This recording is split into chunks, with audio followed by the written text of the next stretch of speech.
What do they mean, thruple up? What is that? Well, it's something very intense by the sounds of it. Now, speaking of relationships, we've heard of gaslighting, we've heard of ghosting, we've even heard of micro-cheating.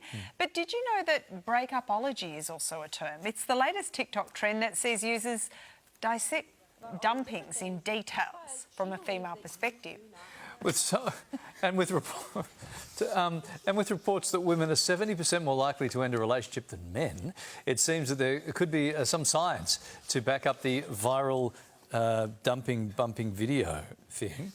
So why are women calling it quits, and what can couples do to stay in the loved-up lane? Yes, and here to tell us more is relationship expert and counsellor Laura Press. Hello, Laura. Thanks for joining us this morning. OK, take us through the premise of breakup-ology. What is it, and what does it show us about relationships? Thank you so much for having me. What it really shows us about relationships is these small, tiny things can really stack up over time and cause big issues in our relationship. And it's really similar to the frog in the pot analogy, where the frog doesn't know that the water's getting hotter and hotter over time. And this what happens in our relationship too.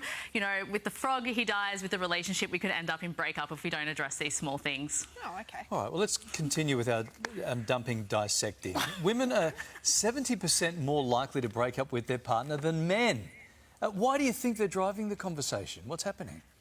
Yeah, so this is a generalisation, but obviously women really like to talk about things, resolve issues, and sometimes I think what I've seen a lot is some men will think that it's a small issue and maybe we haven't spoken about it for a few days, so it doesn't matter anymore, when in fact those things really do build up and can kind of stack and become such a big thing in a relationship.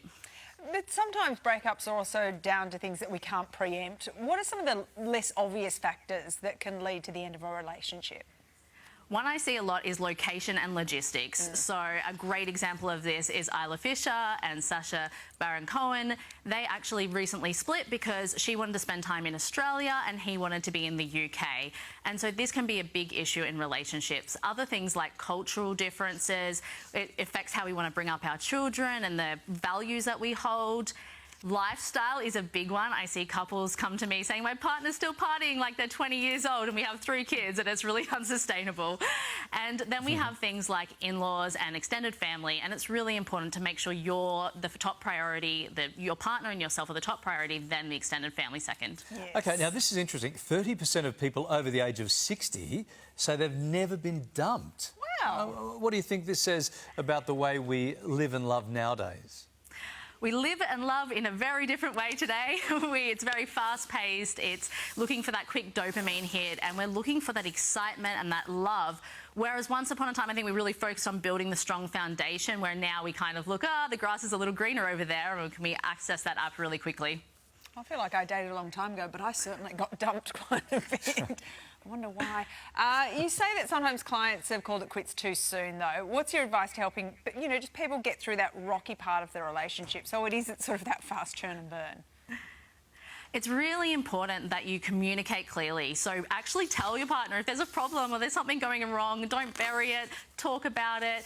Make sure you compromise, because sometimes there's creative solutions to issues that you haven't even thought about. And then you want to give them the time and the space. Don't make a knee-jerk reaction. Really make sure you're giving them the time and space to think these things through. And a great one I give couples is to future pace. Think about where you want to be 5, 10, 20 years down the track, and what do you want your partnership to look like? What do you want your family unit to look like? And lastly, get support. Couples wait an extremely long time until they're literally boiling point, and they need to really get in there, and they can resolve it so much faster. Yeah, don't be 2 frogs in a pot. Yeah, or exactly. wait till the worm has turned. It's a frog in the pot, because then... That's right. Laura, thank you very much.